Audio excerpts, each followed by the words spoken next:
di rumah sakit, dan itu di rumah sakit Cipto Mangunkusumo yang ada di Jakarta. Tetapi bukan di rumah sakitnya itu, ia ditaruh di belakangnya itu yang ada seperti dirumahkan seperti itu. Rumah sakit seperti itu ada, itu di belakang rumah sakit kita itu ada seperti mes dibuat. Itu karena saya tanya, saya telepon istrinya, kenapa tidak di rumah sakit? Tidak tahu, dokternya buat seperti itu katanya. Jadi sering kasih ini bergulut karena dia kena penyakit kanker lidah. Kanker lidah. Dan dia sulit makan, dan sering kasih, dan sudah komplikasi karena pengaruh fisik yang lemah, akhirnya komplikasi. Tadinya hanya penyebabnya adalah kanker lidah, akhirnya merambat ke penyakit lainnya. Anaknya satu, dan baru usia sekitar, kalau tidak salah, usia 2 tahun. 2 tahun lebih kalau tidak salah. Terakhir saya ngomong dengan beliau ini, itu di bulan, ini bulan berapa nih? Bulan 1. Di bulan 1, ini bulan 1, berarti saya terakhir ngomong dengan beliau itu di bulan November. Itu pun ngomongnya agak sulit karena kanker lidah seperti bisik-bisik ngomongnya. Begitu. Anak saya lalu Allah bantu doa, kasih anak saya. Saya nangkap apa yang dia katakan. Saya bisa terjemahkan bahasanya. Kan begitu? Jadi sering kasih, saya tidak panjang ngomong dengan beliau, saya hanya banyak ngomong dengan istrinya karena sulit untuk ngomong. Dan beliau ini kemana-mana kami sama-sama, dan istilahnya sudah terlalu sangat dekat lah. Sudah terlalu sangat dekat dengan beliau. Dan kemarin waktu saya berangkat pergi Natal ke Seberang, saya kaget, sudah di SMS istrinya, dia sudah dipanggil Tuhan. Sudah dipanggil Tuhan. Saya baru bicara kemarin sama ada teman saya, seorang pengusaha, usianya 76 tahun. Kami ngobrol di Hotel Victory dan berbicara tentang kekristenan. Sebenarnya di kekristenan itu, pengajaran itu juga harus banyak dibagikan tentang apa? Tentang kematian. Tentang kematian. Kenapa Pak? Saya bilang, iya, supaya jemaat itu tidak main-main dalam perjalanan hidupnya, supaya jemaat kekuatannya melek terus. Itu loh. Karena ketika sudah berjalan dengan baik, ekonominya sudah tidak ada lagi masalah, biasanya lupa sama Tuhan. Biasanya kalau sudah aman-aman saja lupa sama Tuhan. Jadi perlu khotbah itu tentang kematian. Khotbah kematian supaya sudah kasih. Jadi khotbah kematian itu bukan hanya di penghiburan saja atau di waktu lagi menguburkan, tapi khotbah kematian itu harus diberitakan di mimbar gereja, bukan menakut-nakuti jemaat. Memang kematian itu pasti. Halo? Betul tidak? Kematian itu pasti. Itu. Tetapi saya berharap Anda dan saya sebelum dipanggil Tuhan, kita sudah hidup dalam kebenaran. Amin. Itu loh. Jangan bilang gini, ambil aja ke Tuhan, tapi dosa kita masih banyak. Kan gitu. Anda yang tahu perbuatan Anda, dan saya yang tahu perbuatan saya. Kan gitu. Jadi jangan sok lagu, kan gitu. Pokoknya Tuhan, aku udah capek menghadapi dunia ini. Ambil saja ke Tuhan. Betul diambil baru tahu. Sekian tahun Anda melayani, main musik, kan gitu. Anda tantang Tuhan, betul-betul diambil. Habis sudah. Kan begitu. Jadi mari kita bersama-sama belajar dari banyak hal, tetapi yang jelasnya kematian itu pasti. Kematian itu pasti. Tidak bisa dihindari. Siapapun tidak akan pernah bisa menghindari sebuah kematian. Kalau sudah tiba waktunya. Kalau Anda menghindari orang hebat, orang bodyguard atau preman itu masih bisa. Tapi menghindari kematian tidak bisa. Tidak bisa.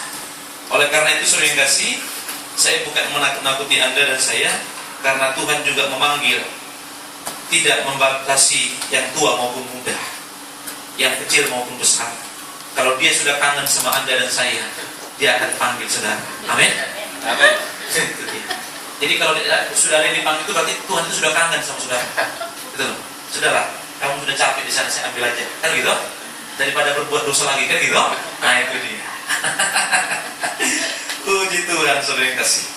Dan hari ini kita tetap masih membahas tentang doa dan puasa, saudara yang kasih. Saya mau bertanya kepada Anda, masih tetapkah Anda berdoa? Amin. Apinya masih tetap bernyala? Hah? Halo Bu? Seluruh jemaat dan pelayan, apinya masih bernyala berdoa? Hah? Kok kurang mantap? Apinya masih bernyala untuk berdoa? Amin. Nah itu dia. Itu baru. Belum mau sarapan kali ya. Nanti kita makan di rumah masing-masing. Nah itu dia.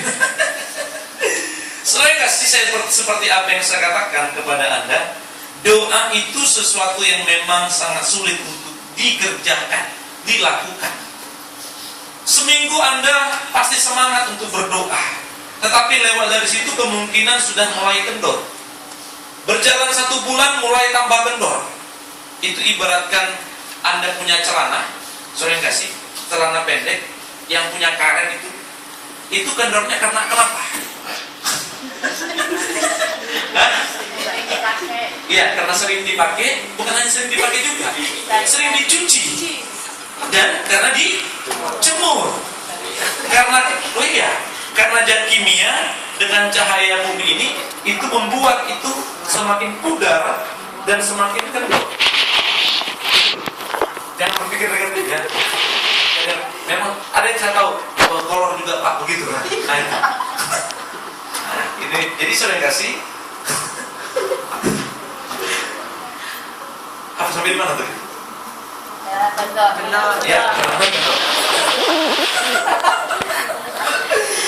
Oke, celana kendor. Jadi kita juga sebagai orang percaya, juga sebagai untuk berdoa itu juga terkadang semangat kita itu mulai kendor. Karena kenapa? Banyak hal yang membuat kita sulit untuk berdoa. Situasi dan kondisi, rasa capek, rasa bosan, rasa jenuh, masalah, mungkin orang lain mengecewakan kita atau yang kita doakan belum terkabulkan, belum kita dapatkan, akhirnya kita mulai kendor untuk berdoa. Saya tidak katakan saudara yang kasih Anda harus berdoa jam 2 subuh, enggak. Saya tidak akan pernah mendoktrin Anda untuk berdoa harus jam 3 subuh, tidak. Saya tidak akan pernah mendoktrin Anda harus berdoa jam 4 subuh, tidak. Tetapi yang saya katakan kepada Anda, usahakanlah pagi-pagi benar engkau berdoa. Amin. Kalau jangan salah paham dengan kalimat saya. Usahakanlah pagi-pagi benar engkau berdoa. Pagi-pagi benar itu kan bisa jam 2, jam 3, jam 4, jam 5, jam 6. Jam 7 sudah kelewatan. Karena matahari sudah bersinar. Jangan biarkan mentari pagi menyambut Tuhan Allah terlebih dahulu daripada engkau ciptaan yang paling mulia. Amin. Biarkanlah engkau menyambut Dia terlebih dahulu untuk menerima janji dan berkatnya. Jadi saudara kekasih, doa itu bukan hal yang mudah untuk dilakukan. Saya hari ini kembali memotivasi saudara dan saya untuk tetap berdoa. Dan puji Tuhan saudara kasih, seperti apa yang saya katakan tadi, saya bertemu dengan orang pengusaha ini yang punya gedung okumene yang ada di Loduri. Kita akan buka cabang di Loduri. Dan saudara kasih, saya sudah kumpulkan kebetulan di Loduri itu ada 6 kakak jemaat kita, 6 kakak. Dan saudaraku, saya ajak mereka kumpul rapat, komitmen bersama, berbicara tempat masalah belakangan. Saya kumpulkan mereka, saya memang bergerak cepat. Dalam tahun ini saya bergerak cepat, tidak lagi jalan pelan-pelan. Saya bergerak cepat karena tahun yang lalu sebenarnya di seberang itu sudah harus dibuka. Mereka sudah minta, tapi saya menunda-nunda. Karena saya ada pelayan keluar kota, karena saya harus berbicara sinode, karena saya ada rapat A dan B dan segala macamnya. Nantilah Pak, saya katakan demikian, nanti Bu. Akhirnya mereka kecewa dengan saya. Kecewa. Karena mereka terlalu jauh dari Loduri ke Lulujanan. Sangat jauh memang. Apalagi jalannya seperti ini. Mereka naik sepeda motor itu kan pas-pasan. Ibu-ibu naik sepeda motor kan sangat mengerikan. Tidak ada yang punya mobil. Kalaupun ada yang punya mobil mungkin tidak bisa bawa. Kan begitu? Nah, jadi saya kasih yang beberapa minggu yang lalu saya sudah rapat, kumpul semuanya dan mereka sepakat. Mereka katakan, Pak, di rumah ibadahnya. Saya bilang begini, saya tidak mau menyusahkan jemaat, kita kontrak saja rumah di Loduri. Sepakat semuanya. Kira-kira berapa? Ada yang 3 juta 1 tahun, ada yang 4 juta, ada yang 7 juta, ada yang 10 juta. Dan ada yang 20 juta, kan begitu. Akhirnya kita sepakat. Nyeletuk itu jemaat, Pak, saya punya om di sana, rumahnya itu besar. Gimana nanti om bisa pakai rumahnya? Akhirnya kami ke sana. Kebetulan dia adalah bagian dari GM-nya perusahaan BBE, yang perusahaan tambang batu bara yang ada di Loduri. Kami ketemu di sana dengan istrinya. Istrinya langsung ngomong gini, saya siap, rumah saya dipakai. Saya belum ngomong apa-apa, tapi ponakannya sudah ngomong, saya siap, rumah saya dipakai. Oke, sepakat semuanya, kita doa di situ. Saya sudah tambah semangat ini. Saudara kasih, saya berangkat ke Tarakan, ke Bunyu kemarin lalu, pelayanan di sana, Natal di sana. Dan setelah pulang, mereka telepon saya, Pak, nggak bisa dipakai tempat itu. Mengapa? Ya, anaknya kan ada menantunya Brimob, karena ternyata Loduri itu basisnya ISIS. Lagi di sana mereka itu kos dan segala macam, lagi Intel dan Brimob itu lagi banyak masuk di sana untuk berkos dan tinggal di sana untuk mencari siapa ISIS di sana, karena mereka cari tempat di sana. Akhirnya ibu ini bilang, aduh Pak, saya minta maaf, nanti gimana kan lagi seperti itu, udah tidak masalah. Saya bilang, nggak taunya inilah jalan Tuhan luar biasa. Yang punya perusahaan BBE ini, bukan BBM ya, BBE, namanya itu Pak Gunawan Wibisono Wabasono, kan begitu? Terserah itu pakai sosono. Terus pergi ke Polsek. Saya memang bilang, boleh enggak saya minta nomor teleponnya atau linknya ke siapa, saya berkomunikasi dengan beliau. Pak, dia di luar negeri. Wah, gawat juga saya pikir. Setelah kami ngobrol, 3 hari kemudian, dia datang ke Polsek Lojana. Karena omnya jemaat ini punya kantin di Polsek Lojana. Mereka ini sudah 20 tahun lebih tidak pernah ketemu sama big bossnya ini. Tiba-tiba datang ke Lojana, mau ketemu sama Kapolsek. Mereka ketemu. Katanya. Kayak tanda habis mereka berpelukan. Orang semua kaget. Sudah tua, ubanan semua kok pelukan. Dia pikir, ternyata sudah hampir 30 tahunan, 20 tahun lebih, hampir 30 tahun tidak ketemu. Tapi wajahnya ada berubah, masih tetap awet. Itu. Tapi bukan pakai formalin, bukan. Masih awet. Pak Suko ini usianya sudah 60-an, Pak Gunawan ini sudah 76 tahun. Akhirnya mereka minta telepon, minta nomor teleponnya Pak Gun ini, dan kami ketemulah di Hotel Victory yang hari Sabtu, Sabtu ya kemarin ya. Kemarin Sabtu ya? Iya kemarin ya. Sorry ya. Jumat ketemu Jumat. Dan saya survei tempat itu ke sana. Na'udzubillah. Ruangannya hampir kapasitas 1000. Ruangannya. Itu ada videonya di situ. Saya fotoi semuanya. Dan tempat itu deal dikasih untuk kita pakai tempat ibadah di sana. Kursinya dari mana? Dari Jati. Gedung itu sejak tahun 92 tidak pernah dipakai. Harusnya sudah hancur, tapi karena mutu kayunya bagus sampai sekarang tidak rusak. Dan itu kotor luar biasa. Saya tahu roh iblis juga sudah gentayangan di sana. Jadi andainya sia-sia peperangan di sana. Jangan datang leng-leng aku. Habis nanti. Hati-hati. Iya, memang rohnya sangat kuat di sana. Pak Penel itu salah satu jemaat kita itu punya roh penglihatan. Kami datang ke sana itu, saya bawa mereka doa ke sana. Waduh Pak, ngeri di sini katanya. Itu Pak. Itu Pak. Begitu. Karena itu tadi tempat ibadah. Seperti yang kita berkata, apabila sudah dipakai itu dipulihkan engkau dan engkau tidak dipakai lagi untuk memuji Tuhan di tubuhmu, maka 7 roh akan masuk. Ini 20 tahun lebih. 92 berarti tahun berapa sekarang? Berarti sudah berapa tahun? 24 tahun. 24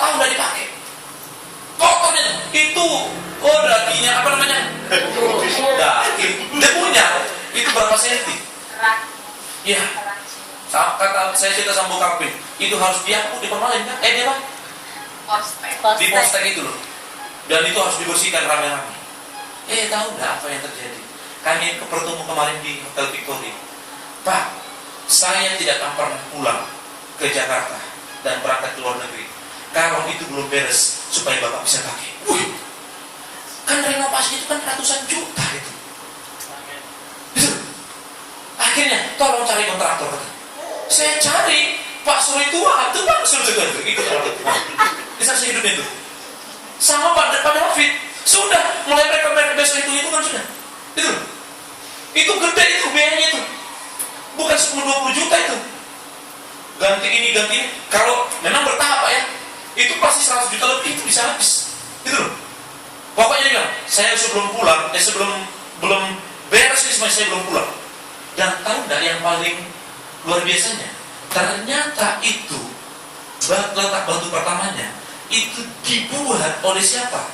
Pendiri GBI, Om H.L. Sendi, yang meletakkan batu pertamanya. Saya sampai nangis saya. Ya Tuhan, saya pikir. Maka datang Pak Bol itu dalam begini. Bapak boleh buat nama GBI di situ. Itu.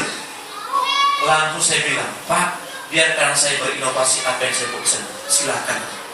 Tapi kalau orang lain mau ibadah, jangan pernah marah kata. Jadi itu sifatnya ini. Tapi kalau jam lain, silakan orang pakai. Akhirnya Pak David lah ditunjuk untuk penanggung jawab untuk hal itu. Itu hampir kalau untuk longgarnya 700-800 Pak ya. Tapi kalau dimuat semuanya, tamborin Anda mau tamborin 20 gampang. Beneran loh. Mau tamborin. Mau 20 orang itu main sepak bola bisa di situ. Itu. Main sepak bola bisa.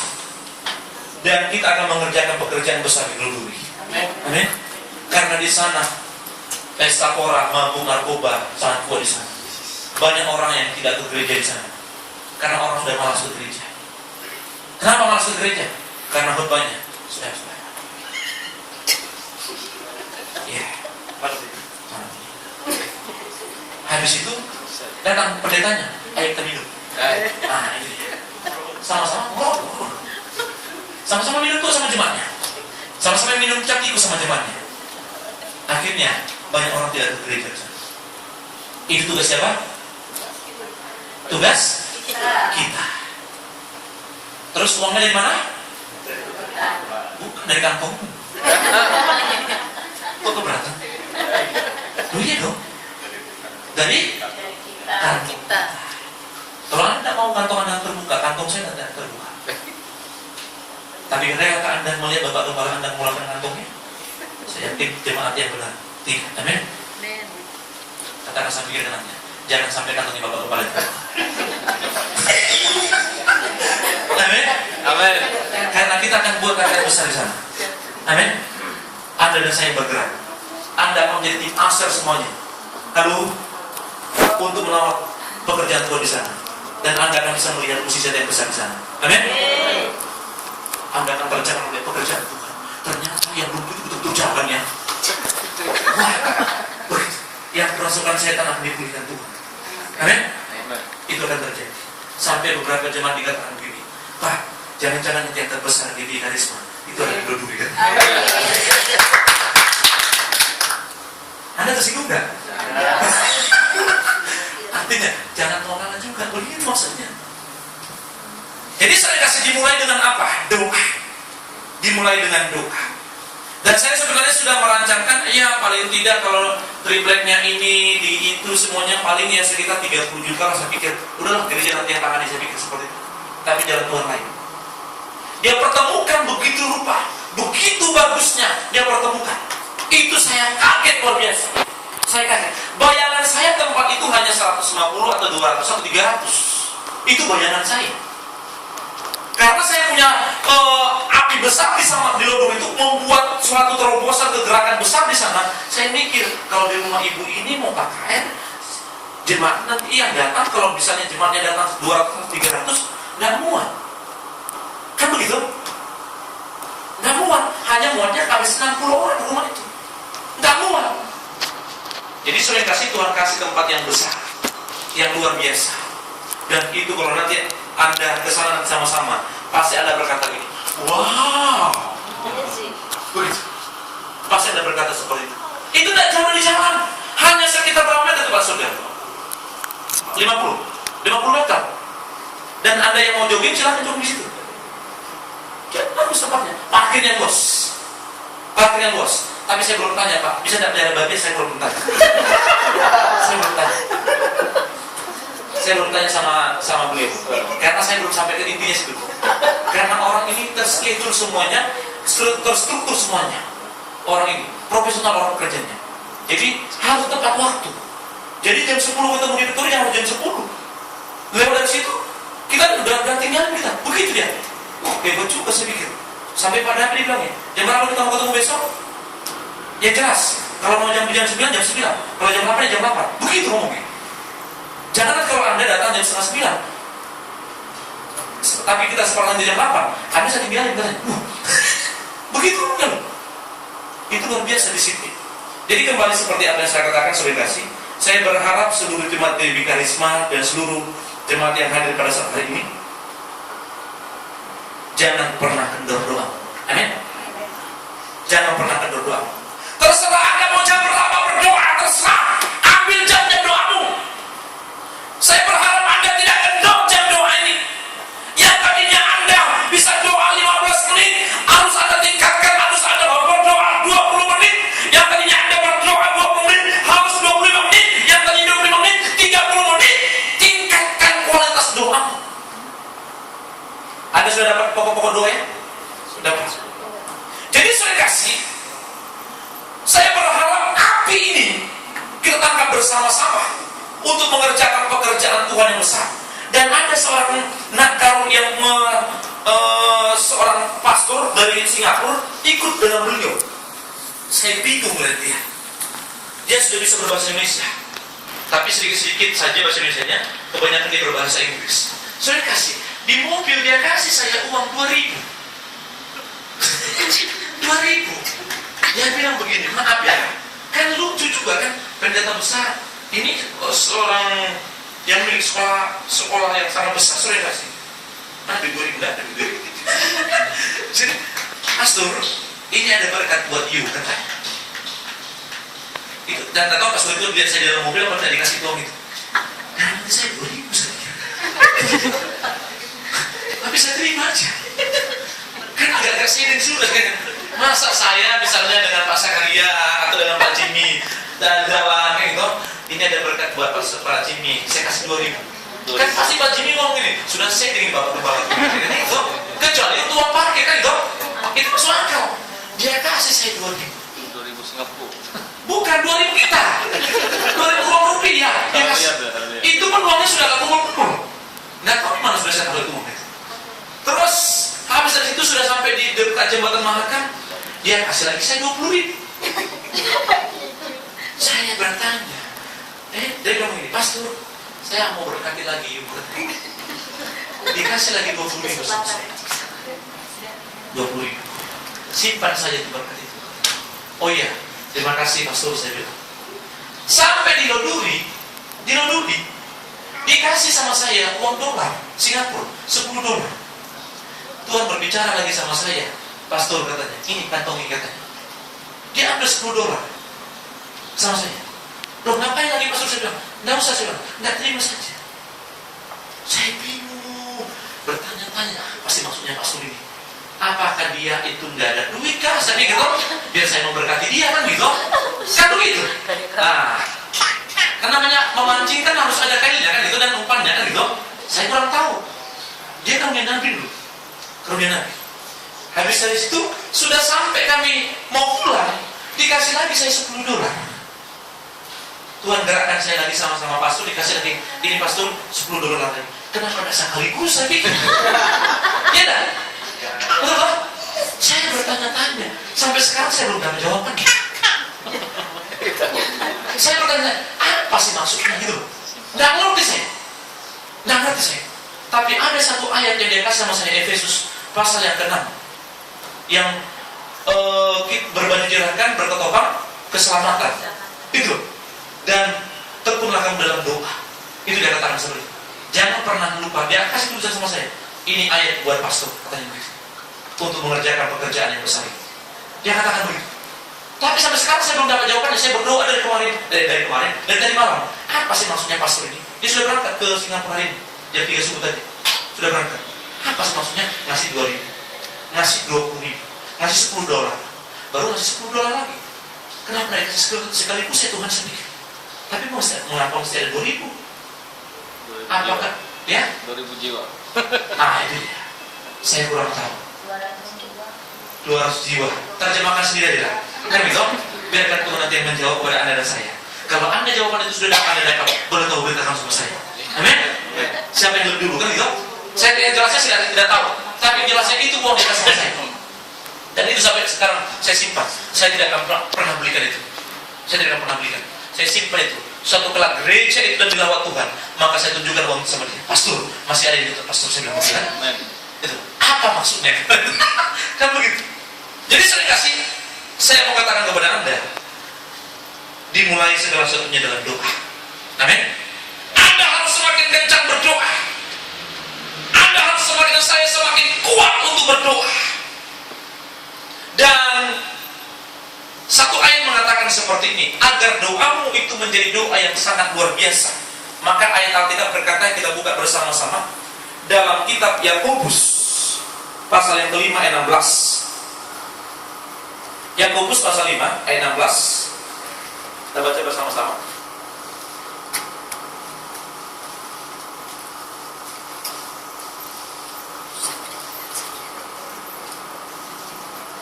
Yakobus pasal 5 ayat 16. Sudah dapat?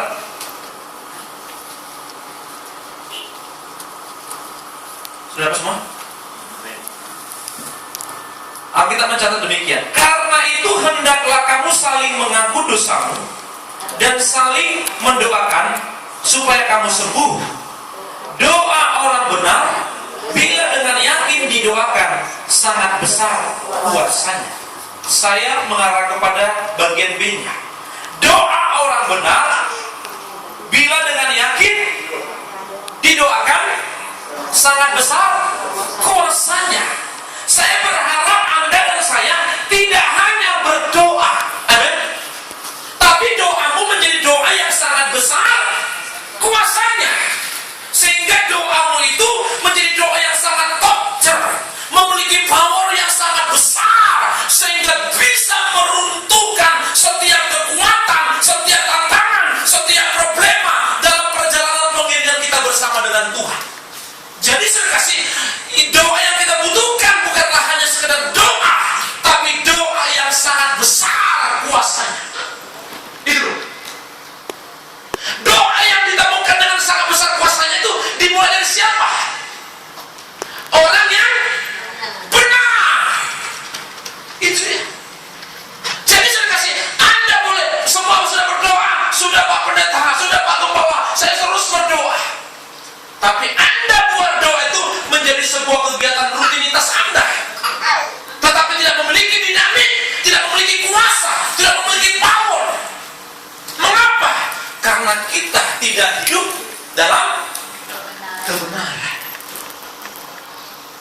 Nangkep ya? Berarti saya dikasih, di pekerjaan Anda harus hidup benar. Dalam kehidupan kita harus hidup benar. Dalam masalah uang kita harus hidup benar. Itu loh. Dalam pikiran kita harus hidup benar. Dalam perkataan kita juga harus benar. Setiap tingkah laku dan perbuatan kita juga benar. Maka ketika kita hidup dalam kebenaran itu dan kita menjadi orang yang benar, maka ketika kita berdoa, maka doa kita penuh dengan kuasa. Nangkap ya? Jadi bukan Anda dan saya untuk sudah berdoa semuanya, oh Pak Pendeta sudah, oh pagi-pagi benar saya sudah berdoa, tapi tidak menjadi orang yang benar, maka doa kita nyangkut di pelapor. Hanya sebatas itu doa kita. Nah itu sampai ketawa dia, gara-gara banyak doanya sangkut di pelapor. Jadi si Yohan jadi ketawa dia. Kan begitu. Nah, jadi saya sangat besar kuasanya. Saya berharap Anda dan saya mengerjakan pekerjaan Tuhan ini memiliki kekuatan doa yang sangat besar kuasanya. Bukan hanya sekedar berdoa. Ya sudahlah Tuhan, karena kami ada kegiatan doa, ada kegiatan doa. Ya sudahlah Tuhan, kami berdoa sama-sama, datang doa malam, aktif, tapi tidak hidup dalam kebenaran. Kerja masih korupsi, apalagi masih hidup dalam ketidakjujuran, kebohongan. Maka kita hanya melakukan kegiatan doa rutinitas, tidak ada power di dalamnya. Maka iblis berkata, apa kamu kecil kamu, begitu. Doamu tidak punya power, doa kita tidak punya power. Mengapa? Karena kita tidak menjadi orang yang benar. Itu. Sehingga kita ketika melakukan doa pelepasan itu sangat sulit. Kita melakukan kegerakan besar itu sangat sulit. Mengapa? Karena tidak ada kuasa di dalam doa kita. Tidak ada kuasa. Tuhan mau dalam doa kita itu punya power, punya kuasa. Sehingga doa itu ketika Anda berdoa, Tuhan kami mau Tuhan, oh Lord, Tuhan menerima lawatan yang kegerakan yang sangat besar, banyak jiwa-jiwa dimenangkan. Oh Tuhan Samarinda, aku mau Tuhan lawatan Tuhan yang besar, sehingga terjadi kegerakan mukjizat yang besar, sebagaimana 2000 tahun yang lalu gereja-gereja mula-mula melakukan kegerakan besar. Aku mau juga Tuhan api itu aku nikmati dan aku lihat tahun 2016. Amin. Amin. Gitu. Doa siapa yang berlaku? Doa orang benar. Sama seperti Alkitab berkata ayat Amsal pasal 15. Amsal pasal 8. Amsal pasal 8 berkata demikian. Ayat Amsal pasal 15 ayat 8. Amsal pasal 15 ayat 8. Korban orang fasik adalah kekejian bagi Tuhan, tetapi doa orang jujur dikenangnya. Itu. Doa orang jujur dikenangnya. Artinya doa orang jujur didengarnya. Artinya doa orang jujur dia bertindak untuk melakukannya. Itu. Jadi agar doamu dan doaku menjadi doa yang penuh dengan kuasa, apa yang kau doakan menjadi doa yang sangat menyenangkan Tuhan, maka Alkitab mencatat tetapi doa orang yang jujur dikenangnya. Doa orang yang jujur didengarnya. Doa orang jujur dia melakukannya, dia mengabulkannya. Itu. Dan Amsal pasal 15 ayat 29 berkata demikian. Amsal pasal yang ke-15 ayat 29. Tuhan itu jauh dari orang fasik, tetapi doa orang benar didengarnya. Ini penguatan dari yang Yakobus tadi sore kasih. Jadi sore kasih yang pertama, agar doa kita penuh dengan kuasa itu, maka kita hidup dalam kebenaran, sehingga kita disebut orang benar. Maka ketika kita hidup dalam kebenaran itu, maka ketika engkau berdoa, engkau tidak perlu lagi takut berdoa buat orang yang di rumah sakit. Tidak lagi engkau, aduh gimana ya, aduh, nanti kok saya disuruh yang berdoain, aduh kayaknya saya belum bisa saya. Mengapa engkau seperti itu? Tapi hari ini tahun 2016, seluruh yang hadir pada saat hari ini, engkau ketika disuruh berdoa, baik yang kesurupan kuntilanak, mau bego ganjang, mau bego apapun, apalagi bego orang daya, apalagi bego daya. Nah, bego orang daya apalagi? Hantunya orang daya apa? 5 burung. Hah? Bang 5 burung. Apa pokoknya? Hantunya orang daya apa? Kalau orang Batak itu kan ada namanya begu ganjang. Begu ganjang itu ketika kita bunyi dia sering.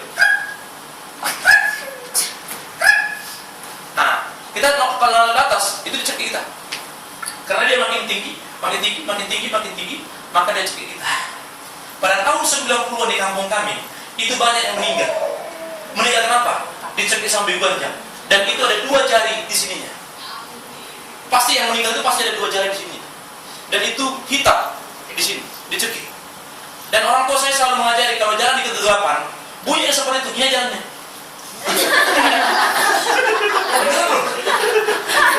Begitu. Jedot ya, jedot kok. supaya jangan dicek ya. Saya tidak tahu itu mitos atau apa, tapi yang jelasnya saya menyaksikan sendiri begitu banyak di kampung kami yang meninggal itu mati dicekik. Tapi agak jauh dari kampung kami sedikit, itu sekitar jaraknya sekitar 10 kilo dari kampung kami itu di kampungnya opung saya. Dan itu rata-rata kebanyakan meninggal itu anak kecil, baru lagi ngobrol di sini, lagi ngobrol cerita sambil cerita, nanti masuk ke rumah,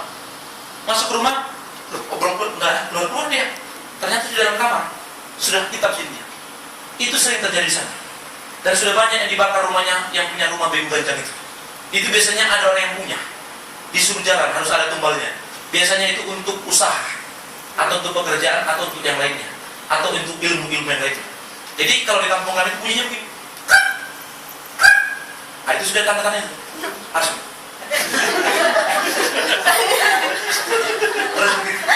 Kalau di Dayak apa? Mata satu.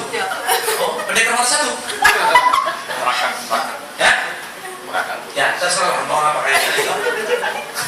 Tapi yang jelasnya, ketika kau hidup dalam doa itu, siapapun yang kau hadapi, engkau tidak perlu takut. Tinggal hanya kau berkata dalam nama Yesus. Hai setan, engkau tidak berkuasa atas hidupku. Hai setan, engkau keluar. Maaf, bukan setan. Contoh saja kan gitu. Contoh. Hai setan, engkau keluar dari tubuhnya. Engkau tidak berkuasa atasnya. Halo? Karena di tanganmu ada kuasa. Karena kita hidup dalam kebenaran itu sendiri. Amin. Sehingga doa kita penuh dengan power, penuh dengan kuasa. Katakan bersama-sama. Aku mau. Doaku penuh dengan kuasa. Maka aku hidup dalam kebenaran. Sehingga aku disebut orang benar. Amin. Gimana dia? Jadi ketika Anda nanti saya suruh, Pak, Bu, tolong ada yang sakit di sana. Anda jangan bilang, aduh, saya banyak kerjaan, Pak. Aduh, Pak, jangan dia senang begitu. Amin. Saya siap. Amin. Itu. Ada satu anggota kita, intel di beberapa polisi di Polres. Jadi saya telepon. Ya, siapa? Oh, siapa? Jawabannya hanya siapa? Saya ngomong apa? Siapa? Begitu. Polisi memang seperti itu ngomongnya. Militer juga begitu ngomongnya. Maka ketika Anda saya suruh, maka juga jawabannya siapa? Bukan siapa ya, siapa? Bukan. Siapa? Itu. Saya nanti suruh Bu Rara kan, Bu Rara, tolongkan ibu kan dekat dengan rumah sakit, saya bilang, nah kan gitu, Dirgahayu, bisa meluncur hanya beberapa menit ke sana. Ada di Yakobus ini, tolong nanti namanya ini nomor teleponnya nih. Nanti Bu Rara nggak lagi ngomong, aduh Pak, aduh banyak kerjaan ini Pak, aduh saya mau jemput anak lagi Pak, gimana ya Pak ya? Nggak begitu lagi, ya? Nggak begitu lagi.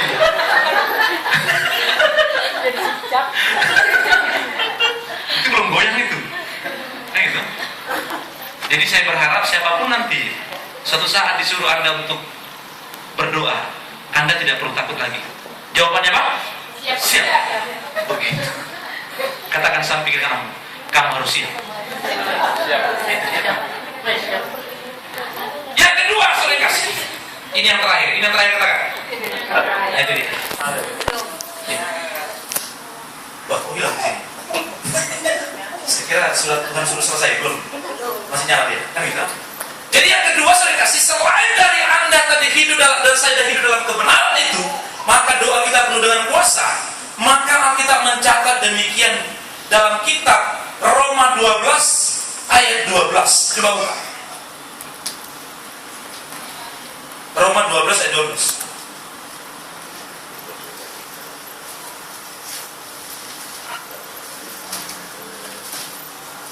Sudah apa semuanya?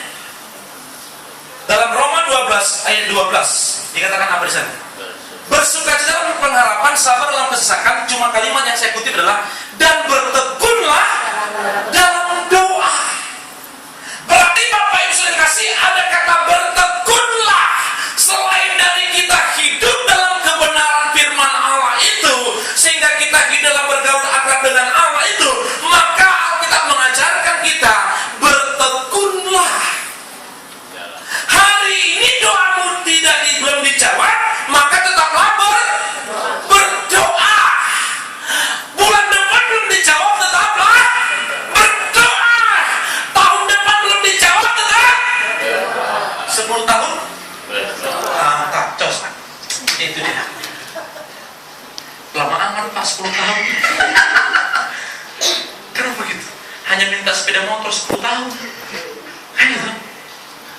kasih, Alkitab mencatat, dan bertekunlah dalam doa.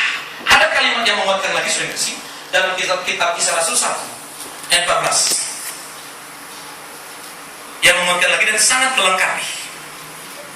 Menguatkan dan sangat melengkapi. Kisah Rasul 1 ayat 14. Coba bukan. Mereka semua bertekun, dan bukan hanya bertekun, tapi katakan dengan sehati dalam doa bersama-sama dengan beberapa perempuan serta Maria ibu Yesus dan dengan saudara-saudaranya Yesus. Coba perhatikan. Mereka semua terus dalam doa bersama-sama. Bertekun. Ini dia belum dijawab tetap berdoa, belum dijawab tetap berdoa, belum dijawab tetap berdoa. Tapi jangan lupa ada kalimat. Anda boleh doa sendiri, itu berbicara bertekun. Juga tafsirannya ini sudah kasih kata bertekun juga kita tetap bisa bersama-sama berdoa. Tetapi untuk melakukan doa unity maka dibutuhkan sehati. Itu sehati. Jadi kalau untuk sehati ini tidak gampang. Tidak gampang. Untuk berbicara sehati ini, itu ada proses yang begitu panjang. Itu ibaratnya begini. Saya ambil contoh. Pak Sakaria dengan Bu Ina. Contoh saja. Tidak mungkin langsung Pak Sakaria langsung ketemu dengan beliau. Ayo kita menikah. Karena mungkin kan? Mungkin kan? Nanti lagu stinky. Mungkin kan? Kan begitu. Tidak mungkin Pak ya? Tidak mungkin. Pak Sakaria langsung ketemu langsung saja. Wih, luar biasa.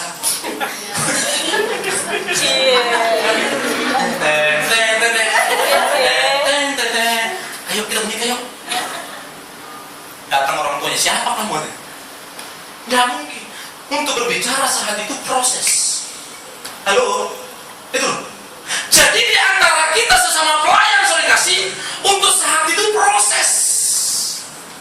Itu ibaratkan kita ini menyelaraskan hati dan pikiran kita bersama-sama. Itu. Jadi kalau di antara kita buatlah tim ini, tim pelayan ini, tim jemaat ini, ada 20 orang, satu saja yang mengganjal, itu rusak. Satu saja orang yang tidak beres, satu saja yang masih menggerutu, satu saja yang masih kecewa, ini tidak bisa sehati. Tidak bisa sehati. Ini berbicara kalau kalimat yang selengkapnya itu sehati sepikir. Saya ambil contoh kemarin di kapan itu ya? Di doa malam ya? Ya sekali lagi Pak ya. Ambil contoh lagi. Silakan maju. Ini contoh. Kemarin saya ini contoh. Ya Pak Jimmy. Silakan Pak. Mereka ini harus butuh sehati sepikir untuk mengangkat. Ini buat beban ini 200 kilo. Emang keberatan ya? Berat sekali. Jangan 200 kilo. 100 kilo. Kalau 50 kilo sanggup Pak? Angkat sendiri begitu. Nggak sanggup ya? Karena sudah patah pinggang nanti kan gitu. Ya sudah umur kan gitu. Ya. Ini buatlah beratnya 150 kilo. Tapi bayangan kita mereka sanggup mengangkatnya berdua. Betul ya? Bayangan kita. Jangan pegang Pak, jangan pegang begini.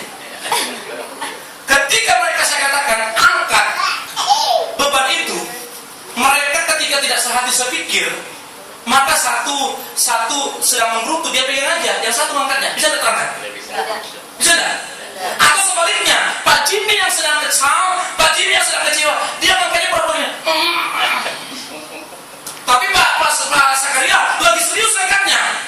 Sampai serius, mereka tidak bisa sehati sepikir. Bisa diterangkan? Tidak bisa. Tapi ketika mereka sehati sepikir bersama-sama, coba angkat sama-sama. Nah itu, terangkan tuh, karena ringan. Kasih tangan untuk Yesus. Jadi saya kasih banyak hal yang harus kita kerjakan tahun 2016 ini untuk pekerjaan Tuhan. Maka dibutuhkan tadi selain dari kita hidup dalam kebenaran, kita bertekun, maka kita harus hati sepikir. Itu ya. Kalau di antara kita sudah ada satu saja yang sangat mungkin tidak bisa untuk sepakat dengan Anda, sudah ini bisa rusak. Itu. Mengapa? Karena kita tidak pernah bisa berlari jauh cepat. Karena yang kita urusin ini, yang satu ini. Saya berharap Anda semuanya bisa diajak berlari mengerjakan pekerjaan Tuhan. Amin. Karena semuanya sehati sepikir. Apapun yang kau kerjakan, sebenarnya ketika engkau bertekun dan engkau sehati sepikir, pekerjaan itu akan lebih mudah. Amin. Amin. Akan lebih mudah. Dan usiamu 30 tahun, ubanmu tidak akan pernah muncul. Banyak maksudnya. Kalau sedikit pastilah. Kan itu. Saya yang anehnya uban saya, karena ini lebih banyak pekerjaan yang saya kerjakan ini. Ubannya memang nggak ada, tapi di sini nggak tumbuh. Anehnya tumbuh di mana? Di hidung. Ubannya, maaf ya, bulu hidung saya sampai di sini hampir berubah semuanya. Saya ngajar, kok lari dihantamnya di sini? Dan stres hidung saya kan saya pikir Tersembunyi. Kalau pahala jasa di atasnya kan gitu. Itu memang faktor bawaan Pak ya, bawaan. Saya ketika rambut ini tidak, memang pernah ada uban. Beberapa sudah saya cabut itu tahun yang lalu. Paling hanya 2 mungkin, kan gitu. Tapi yang saya kaget, kok di hidung saya lihatin, kok tambah banyak ubannya di hidung saya. Bulu hidung itu ubannya. Ya tahu yang mana stres kan gitu. Gitu. Saya berharap Anda usia 40 tahun rambut masih normal, amin. Amin. Walaupun banyak dipikirkan, biarlah bulu hidung aja yang uban. Kan gitu. Yang lainnya jangan, amin. Jadi saya kasih untuk mengerjakan pekerjaan Tuhan yang besar. Halo, jangan ngeres pikirannya ya. Untuk mengerjakan pekerjaan Tuhan yang besar, maka dibutuhkan sehati sepikir. Yang pertama tadi